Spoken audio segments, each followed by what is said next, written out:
Hello dear students, आज के इस लेक्चर में हम लोग सीखने जा रहे हैं जो डिफेक्ट्स होते हैं इमेजेस में उसके बारे में। क्या कौन सा डिफेक्ट होता है, किस तरह से उस डिफेक्ट्स को रिमूव किया जा सकता है। ठीक है, हम छुटकारा कैसे पा सकते हैं उन डिफेक्ट्स से। डिफेक्ट्स का मतलब हो गया कि जो इमेजेस जो बनता है वो चाहे स्फेरिकल मिरर की वजह से हो या फिर स्फेरिकल लेंसेज की वजह से हो। तो लेंस या मिरर दोनों में सेम टाइप का डिफेक्ट आप एज्यूम कर सकते हैं। यहाँ पर हम लोग डिस्कस करेंगे। ठीक है, तो डिफेक्ट्स का पहले तो मतलब समझ में आ गया कि लाइट्स में डिफेक्ट्स, रे ऑप्टिक्स में डिफेक्ट्स इन मिरर इमेजेस का क्या मतलब है, वो एक एक करके देखते हैं। Defects in images. ठीक है, तो सबसे पहले क्या है कि कारण जानते हैं कि डिफेक्ट्स किस लिए वजह होता है। What is the reason, reason क्या है। तो डिफेक्ट्स का रीज़न क्या, हम जैसे एक पॉइंट ऑब्जेक्ट होता है, अभी तक जो हम लोगों ने पढ़ा उसमें एक पॉइंट ऑब्जेक्ट का एक पॉइंट इमेज बनता है। ठीक है, 1/v + 1/u = 1/f करते हैं तो उससे हमारा क्या आता है, एक पॉइंट ऑब्जेक्ट का पॉइंट इमेज बना। बट प्रैक्टिकली में ऐसा नहीं होता है। पॉइंट ऑब्जेक्ट का पॉइंट इमेज नहीं बनता है अगर वो स्फेरिकल मिरर है। तो फिर क्या बनता है, पॉइंट का पॉइंट नहीं बनता है तो क्या बनता है। तो यही चीज़ अभी हम लोग डिस्कस करने वाले हैं। और रीज़न क्या है उसका, रीज़न है कि हम लोगों ने जो इक्वेशन जब डिराइव किया था 1/v + 1/u = 1/f या 1/v - 1/u = 1/f लेंस के लिए, तो उस केस में हमने एक अप्रॉक्सीमेशन लिया था। उसी अप्रॉक्सीमेशन की वजह से ये डिफेक्ट्स हो रहा है। क्लियर है। तो दो टाइप के डिफेक्ट्स होते हैं। एक तो वो उस अप्रॉक्सीमेशन की वजह से, और दूसरा अगर वो अप्रॉक्सीमेशन ना भी माने उस अप्रॉक्सीमेशन की वजह से तो होता ही है। और एक ऐसा होता है, एक दूसरा डिफेक्ट्स है जो वो अप्रॉक्सीमेशन के जगह पे करेक्ट भी फॉर्मूला रहे तो भी आएगा डिफेक्ट्स। तो वो दोनों एक एक करके देखते हैं कौन कौन सा डिफेक्ट्स है। तो ये जो बात करने जा रहे हैं उसमें एक सबसे इंपॉर्टेंट रीजन क्या है, अप्रॉक्सीमेशन टेकन। क्या था अप्रॉक्सीमेशन, अप्रॉक्सीमेशन था कि रेज आर पैरेक्सियल। बोले थे ना कि जो प्रिंसिपल एक्सिस के पैरेलल छोटे से अपर्चर इज वेरी स्मॉल, ये हम लोग एज्यूम किए थे नहीं, स्मॉल अपर्चर। ठीक है, अगर लेंस या मिरर की बात कर लें, मिरर ही ले लेते हैं, कॉनकेव मिरर, तो उसमें हम लोगों ने माना था कि अपर्चर स्मॉल है। अपर्चर स्मॉल का मतलब हो गया कि मिरर का साइज बहुत छोटा है। छोटा होने से क्या हो गया कि जो प्रिंसिपल एक्सिस के रेज जो होंगे वो एकदम प्रिंसिपल एक्सिस के आसपास के ही रेज होंगे, दूर के रेज नहीं होंगे। ये जो रेज दूर में दिखाया गया वो नहीं होंगे, ये माने हैं। लेकिन असल में तो ऐसा होता नहीं। अगर मिरर बड़ा है, कितना भी बड़ा छोटा हो तो लाइट के कंपेयर में काफ़ी बड़ा हो, तो मिरर बड़ा है तो उसका इमेजेस जो होगा, जो अप्रॉक्सीमेशन से फॉर्मूला आया उसके अकॉर्डिंग नहीं होता है। तो ये चीज़ क्लियर हो गया, ये दोनों पॉइंट क्लियर हो गया आपका। Rays are paraxial and in small aperture, ये अप्रॉक्सीमेशन था हमारा जो लिए थे, जो कि हर प्रैक्टिकली नहीं होता है, बहुत स्मॉल। तो उसकी वजह से उसमें एरर आता है। क्लियर हो गया। ठीक है, एरर दो टाइप के होते हैं। एक होता है क्रोमेटिक एरर, इमेज में जो डिफेक्ट्स होता है उसे हम लोग एबेरेशन भी कहते हैं। इमेजेस में जो डिफेक्ट्स होता है उसे एबेरेशन भी कहते हैं, ABERR, एबेरेशन भी कहते हैं। तो एबेरेशन मतलब क्या हो गया, डिफेक्ट्स। ये डिफेक्ट्स को ही एबेरेशन का है यहाँ पर।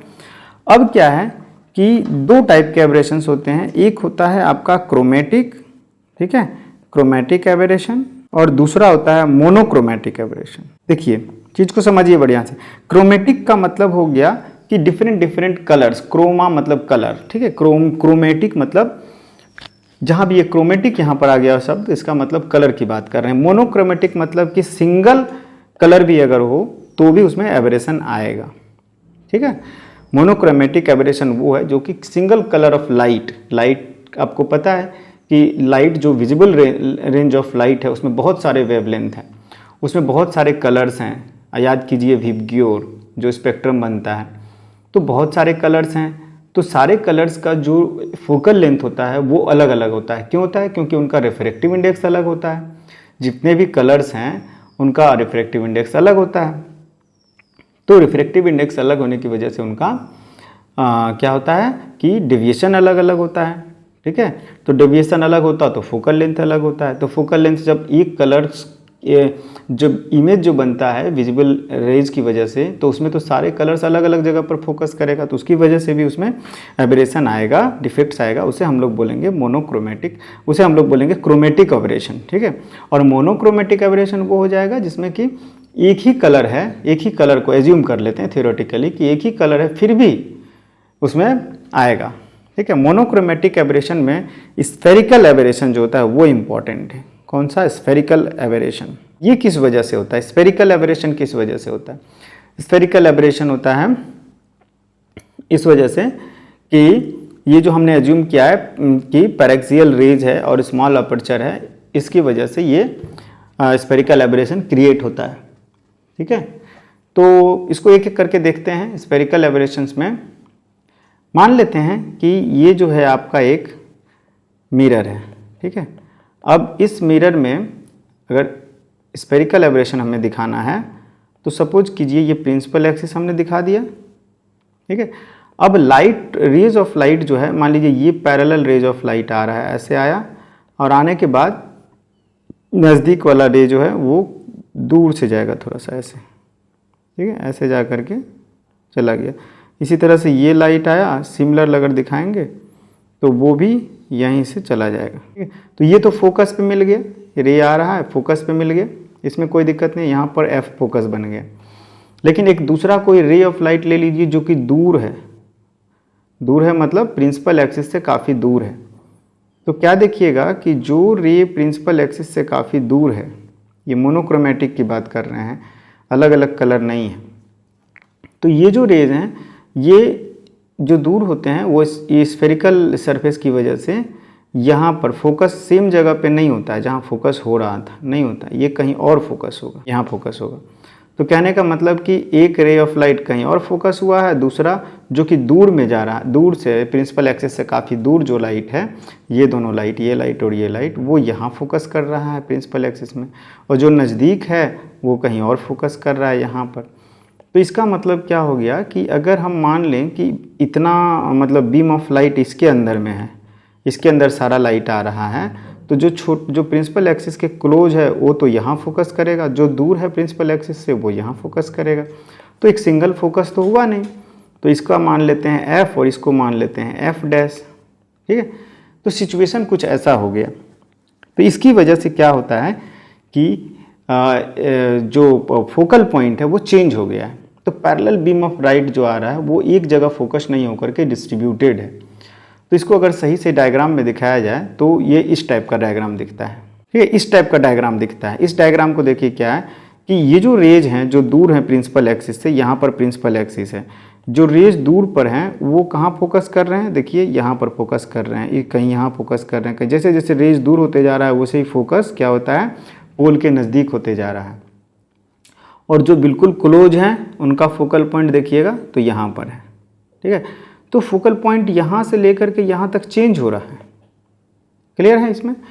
और दूसरी बात कि ये जो है 3 डायमेंशनल शेप में होता है। अगर बीम ऑफ लाइट जो है वो एक सर्कुलर पोर्शन से मान लीजिए निकल के आ रहा है पूरा, तो यहाँ पर जो स्फेरिकल मिरर से जो टकराने के बाद जो इमेजेस बनेगा वो 3 डायमेंशन में बनेगा, क्योंकि यहाँ सब जगह पर ये बन रहा है, ठीक है।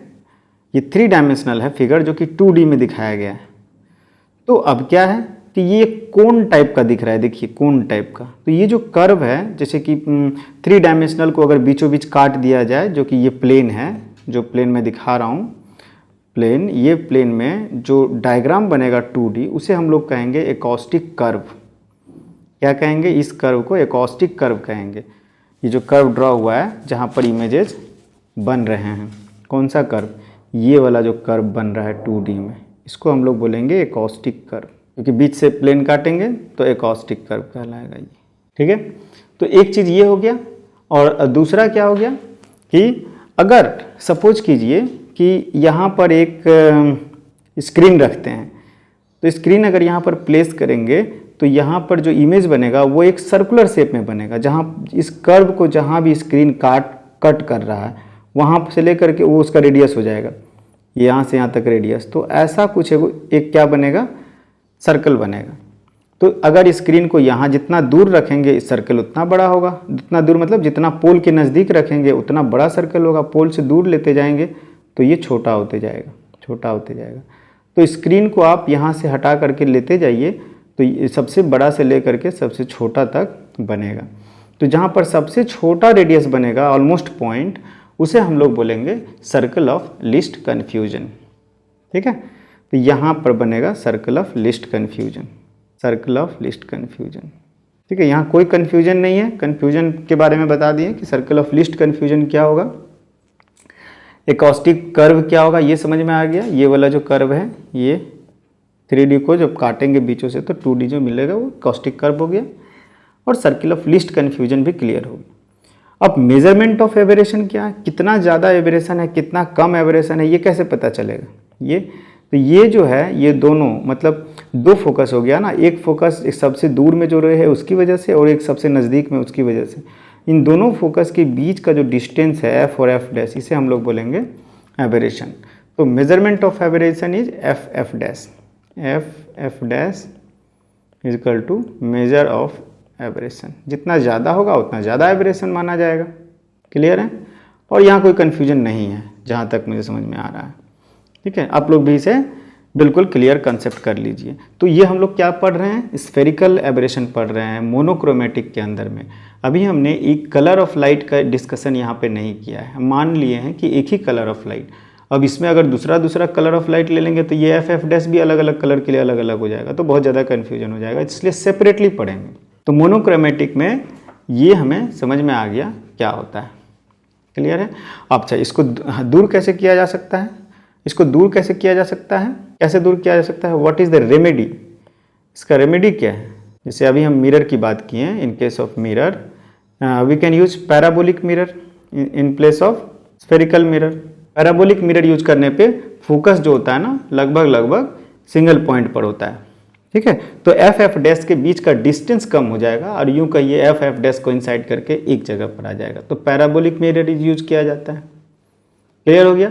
दूसरा एक और प्रोसेस होता है स्टॉपर यूज कर लीजिए। स्टॉपर का क्या मतलब हो गया कि जैसे कि मान लीजिए कि इतना बड़ा जगह से रे आ रहा है, ठीक है, तो रे को क्या करिए एक छोटा सा होल कर लीजिए एक प्लेट में, और प्लेट को यहाँ से यहाँ ढक दीजिए, केवल होल से होकर के रे आएगा। तो रे तो केवल इतने से होकर के आएगा, बाकी को ब्लॉक कर देगा, तो इसको हम लोग बोलेंगे स्टॉपर। ठीक है, यूज ऑफ स्टॉपर। स्टॉपर समझ में आ गया क्या है, छोटा सा एक होल कर दीजिए यहाँ पे, ये ऐसे, तो इसी से होकर के रे जाएगा और बाकी को ब्लॉक कर देगा ये, तो ये स्टॉपर काम कर गया, बाकी रे को ब्लॉक कर दिया। तो जो रे ब्लॉक कर देगा बाकी छोटा सा रे इसी के अंदर से केवल रे जाएगा, तो ये हो गया आपका नियर प्रिंसिपल एक्सिस से रे जाएगा, तो स्टॉपर का फंक्शन ये स्टॉपर हो गया। क्लियर हो गया। तो यूज ऑफ स्टॉपर एक तो ये हो गया, दूसरा हो गया यूज ऑफ स्टॉपर। अब स्टॉपर क्या है इसमें कोई कन्फ्यूजन नहीं रहा। ठीक है, तो रेमेडी समझ में आ गया। लेंसेज के केस में भी यही होता है, लेंस के केस में भी similar aberration takes place in lenses. Lens में भी यही होता है। तो क्या है लेंस है, तो लेंस में मान लेते हैं कि हम मोनोक्रोमेटिक लाइट की बात कर रहे हैं, तो लेंस में भी अलग अलग जगह आपका क्या होगा, फोकस होगा। क्यों होगा, इसी वजह से, इसी अप्रोक्सीमेशन की वजह से। ठीक है, तो इसको दूर करने के लिए हम लोग क्या करेंगे, दूर करने के लिए क्या करेंगे, मान लेते हैं लाइट जो है जो दूर से आ रहा है वो कहीं और फोकस हो रहा है। ठीक है, जो दूर से आ रहा है वो यहाँ मान लीजिए फोकस हो जा रहा है, और जो नज़दीक से लाइट आ रहा है वो सपोज कीजिए कि वो यहाँ कहीं फोकस हो रहा है, ऐसे। क्लियर है, एक लाइट यहाँ फोकस हो रहा है यहाँ पर, और जो दूर से आ रहा है लाइट वो यहाँ पे फोकस हो रहा है यहाँ पे। तो कन्फ्यूजन यहाँ पर सेम टाइप का है। मान लीजिए ये एफ है और ये एफ डैश है, तो यहाँ भी कन्फ्यूजन वही चीज़ है, सेम चीज़ है। जो दूर पर जो लाइट है दूर से जो आ रहा है उसे हम लोग कहते हैं मार्जिनल रेज। क्या बोलते हैं, ये जो रेज हैं ये these are marginal rays, marginal. और जो एकदम पास में है ये हम लोग को पैरेक्सियल रेज होता है ना, एक्सिस के एकदम नज़दीक से। तो क्लियर समझ में आ रहा है कि मार्जिनल रेज की वजह से जो फोकस होगा, चाहे वो लेंस हो या मिरर हो, वो दूर में बनता है, नज़दीक बनता है, और पैरेक्सियल की वजह से दूर में बनता है। तो दोनों दो अलग अलग फोकस हो गया, तो इसी वजह से इसमें डिफेक्ट्स आया है। इसको कैसे दूर किया जा सकता है? ये स्टॉपर लगाइए, या फिर ये मिरर तो है नहीं, लेकिन हाँ ठीक है, कर्वेचर चेंज कर सकते हैं। एक कॉम्बिनेशन ऑफ कर्वेचर को चेंज किया जा सकता है। ठीक है, ये जो सर्कुलर है, ये सर्कुलर कर्वेचर, इसके जगह पे आप दूसरा कर्वेचर प्रॉपरली एडजस्ट करके कर सकते हैं, जिससे कि फोकस एडजस्ट हो जाए। मतलब इसकी वजह से, इस वाले की वजह से जो भी हो रहा है, इसकी वजह से जो होगा, अलग अलग डिफेक्ट्स को नलीफाई कर दिया जाए। इसलिए कहा जाता है एक चीज़, क्या कहा जाता है स्पेशली इस केस में, कि एक combination of convex and concave lens use कर लीजिए। एक कॉम्बिनेशन ऑफ लेंसेज, और इसको बोलते हैं प्लेनो कॉन्वेक्स लेंस यूज कीजिए। प्लेनो कॉन्वेक्स कैसे? प्लेनो कॉन्वेक्स से क्या फ़ायदा होगा? जैसे मान लीजिए कि ये एक लेंस है, ये प्लेनो कॉन्वेक्स इसको बोलेंगे। कॉन्वेक्स तो है ही, एक साइड में प्लेन है। तो इसमें क्या होता है कि अगर रेज जो है, रेज का जो डेविएशन है, ये डेविएशन ये नलीफाई हो जाता है एक साइड से दूसरे साइड की तरफ। मतलब ये वाला जो रे जो है वो अगर कन्वर्ज कर रहा है, तो ये वाला रेज थोड़ा सा डाइवर्ज करके उसको वापस उसी पॉइंट पर ला देगा। यही यहाँ पर होता है। मतलब ये सरफेस प्लेन बाउंड्री जो है वो फर्दर कन्वर्ज नहीं कर रहा है। क्लियर हो गया? तो ये प्लेनो कन्वेक्स हो गया। या एक और चीज़ कर सकते हैं, एक combination of convex and concave lenses. एक combination of convex and concave lenses ये भी यूज किया जाता है। मतलब प्रॉपर एडजस्टमेंट किया जाता है, जैसे कि फोकस एक ही पॉइंट पर हो।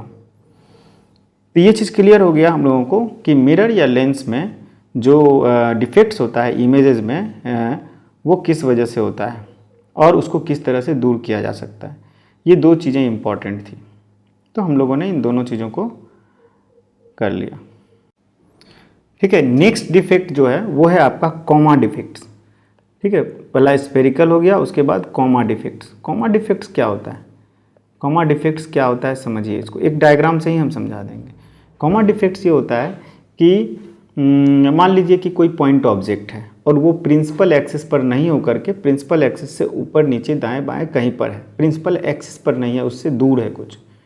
तो जो प्रिंसिपल एक्सिस पर नहीं है, जो दूर है, और उससे डिफरेंट रेज जाएंगे, वो पॉइंट से एक रेज जाएगा, जाने के बाद जो स्क्रीन पर उसे कास्ट किया जाएगा इमेज को, चाहे वो फोकस पॉइंट हो या फोकल पॉइंट के आसपास कहीं पर, तो पॉइंट ऑब्जेक्ट का पॉइंट इमेज तो बनता नहीं है। जब प्रिंसिपल एक्सिस पे हो तो उसका एक सर्कुलर इमेज बनता है, ये हम लोगों ने देखा है। लेकिन अगर सपोज कीजिए कि एक्सिस पर भी नहीं है, तो क्या सिचुएशन होगा? तो उस सिचुएशन में क्या होता है, देखिए उस सिचुएशन में कुछ ऐसा होता है। मान लीजिए कि यहाँ पर एक स्टॉपर, ये स्टॉपर दिखाया गया, ये जो है ना, ये स्टॉपर दिखाया गया। तो मान लीजिए कि पॉइंट P यहाँ पे है, जो कि प्रिंसिपल एक्सिस से हट कर है। ये मान लेते हैं प्रिंसिपल एक्सिस है, तो प्रिंसिपल एक्सिस से हट के है, तो इससे जो रेज जाएंगे, वो रेज क्या होगा कि यहाँ पर क्या बनाएगा, एक सीरीज ऑफ रिंग्स बनाएगा, ऐसे बहुत सारा रिंग्स, जिसको कॉमा मतलब कॉमेट लाइक इमेज बनता है। कॉमेट लाइक इमेज, कॉमेट जो आकाश में जो मतलब कि स्काई में जो फिनोमेनॉन होता है, कॉमेट नहीं गिरता है जिसे बोलते हैं, तो कॉमेट लाइक इमेज यहाँ पर बनता है। और इसका रीज़न क्या है, क्यों बनता है कॉमेट लाइक इमेज? सर्कुल अलग अलग क्यों होता है? ये स्फेरिकल जो एबरेशन हम लोग पढ़ रहे हैं, ये इसी की वजह से होता है। ठीक है, एबरेशन मतलब त्रुटि जो है, उसी की वजह से ये होता है। जो बड़ा वाला इमेज जो बन रहा है यहाँ पर जो दिखा रहे हैं, जो बड़ा सर्कल जो बन रहा है, वो उसके लिए बन रहा है जो जितना दूर होगा, ठीक है, एक्सिस से जितना दूर से जो भी रे जाता रहेगा, उसकी वजह से उतना बड़ा उसमें इमेज बनेगा। जो एक्सिस से जितना नज़दीक रहेगा, उसकी वजह से छोटा बनेगा। यही सिंपल बात है। रे अलग अलग, छोटा सा भी स्टॉपर डालिएगा तो उसमें तो कुछ रे एक्सिस से नज़दीक होगा, कुछ रे एक्सिस से थोड़ा दूर होगा। तो जो दूर होगा उसके लिए बड़ा सर्कल बनेगा, जो एक्सिस से बिल्कुल नज़दीक होगा उसके लिए छोटा सर्कल बनेगा। तो ये इमेज बनेगा इस तरह से। तो ये कॉमेट लाइक इमेज है, ये इमेज कॉमेट लाइक इमेज। तो अब समझ में आ गया क्यों इसको बोलते हैं कॉमा डिफेक्ट्स क्यों बोलते हैं। और इसका रेमेडी क्या है, रेमेडी ये जानना जरूरी है कि कैसे इसको दूर किया जा सके। तो रेमेडी है आपका 1 नंबर कि प्रॉपरली डिज़ाइन कीजिए radius of curvature of lens. और एक क्या है, यूज ऑफ प्रॉपर स्टॉप्स, क्योंकि जितना स्टॉप्स आप जितना स्टॉपर यूज कीजिएगा तो क्या होगा कि ज़्यादातर रेज जो है वो एक्सिस के पास से ही जाएगा और ये डिफेक्ट्स बहुत कम होगा। एक चीज़ क्लियर हो गया। तो comma defects I hope clear हो गया।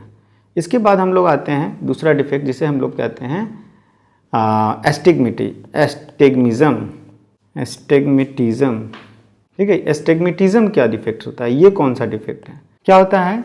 हमने देखा कि पॉइंट इमेज का पॉइंट ऑब्जेक्ट नहीं होकर के वो सर्कल में स्प्रेड होता है।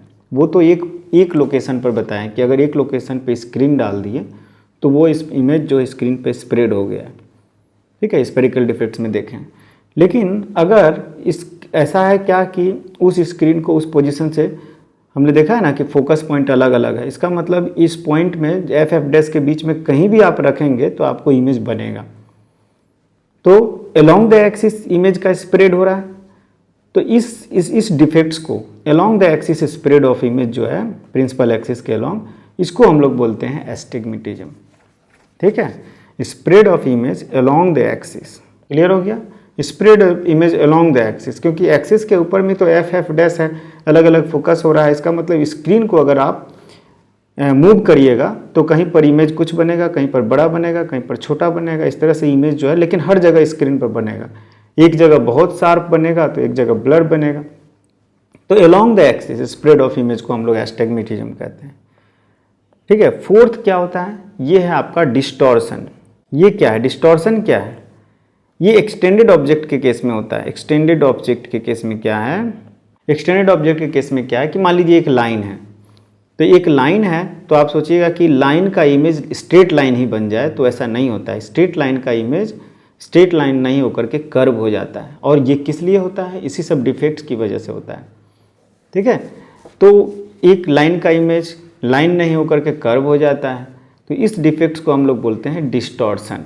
और डिस्टॉर्शन कैसे होता है? Extended objects are imaged not for point object. ये पॉइंट ऑब्जेक्ट के लिए हम लोग नहीं डिस्कस कर रहे हैं, एक्सटेंडेड ऑब्जेक्ट के लिए डिस्कस कर रहे हैं। ठीक है, तो उसमें क्या होता है, एक एक डायग्राम से समझिए। देखिए इस डायग्राम में दिखाई, इससे क्या आ गया, मान लीजिए ये ऑब्जेक्ट है इस टाइप का एक, जो कि स्क्वायर शेप में है, ये स्ट्रेट लाइन। अब देखिए इसका जब इमेज बनाया गया तो अलग अलग लेंथ है ये। ठीक है, कन्वर्जिंग डाइवर्जिंग हो सकता है लेंसेज। तो देखिए इसमें ऐसे आ गया ये लाइन, मान लेते हैं अगर ये लाइन ए बी है, ए बी, तो देखिए कैसा आ गया है ए बी, स्ट्रेट लाइन नहीं होकर कर्व हो गया। सी डी है मान लीजिए, तो देखिए कैसा आ गया है सी डी, स्ट्रेट लाइन था कुछ और आ गया। इसी तरह से जितने भी लाइन्स हैं वो डिस्टॉर्ट हो गए हैं दोनों केसेस में। तो इसको हम लोग बोलते हैं डिस्टॉर्शन। और ये होता है, आप डायग्राम बना कर के भी देख सकते हैं। ठीक है, ये डिस्टॉर्शन, और उन्हीं सब डिस्टॉर्शन की डिफेक्ट्स की वजह से आया है, पॉइंट डिफेक्ट की वजह से ही तो ये एक्सटेंडेड ऑब्जेक्ट के लिए इमेज का डिफेक्ट्स आएगा। क्लियर हो गया? तो जो कितने टाइप के डिफेक्ट्स हैं इमेजेस में या मिरर्स में होते हैं, ये सारे डिफेक्ट्स मिरर में भी होंगे, इमेजेस में भी होंगे, लेंसेज में भी होंगे। क्लियर है? एक डिफेक्ट्स और है जिसको बोलते हैं कर्वेचर डिफेक्ट्स। कर्वेचर डिफेक्ट्स क्या है? वो क्या है? कर्वेचर डिफेक्ट है कि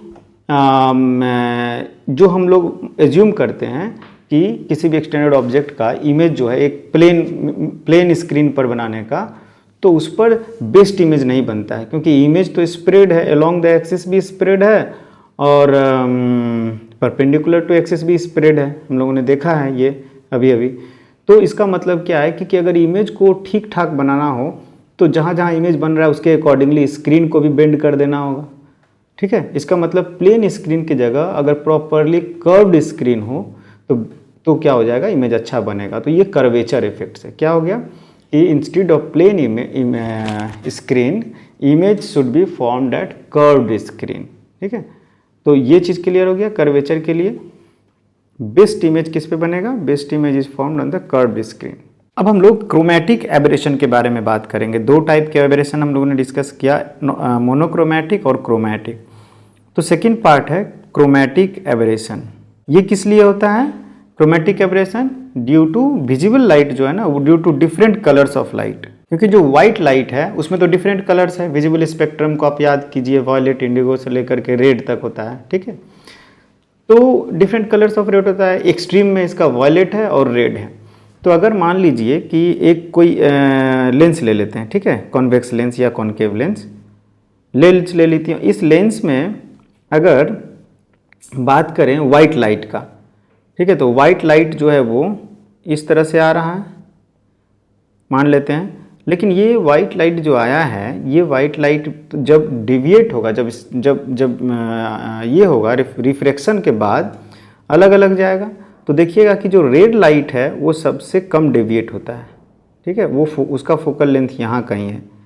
और जो वॉयलेट लाइट है उसका डेविएशन इसी में से होगा और वो सबसे ज़्यादा डेविएट होगा ये वॉयलेट, ठीक है। ये चीज़ समझिए, ठीक है। रेड लाइट का और वॉयलेट लाइट का एक साइड का दिखाएं, दोनों साइड का दिखा सकते हैं।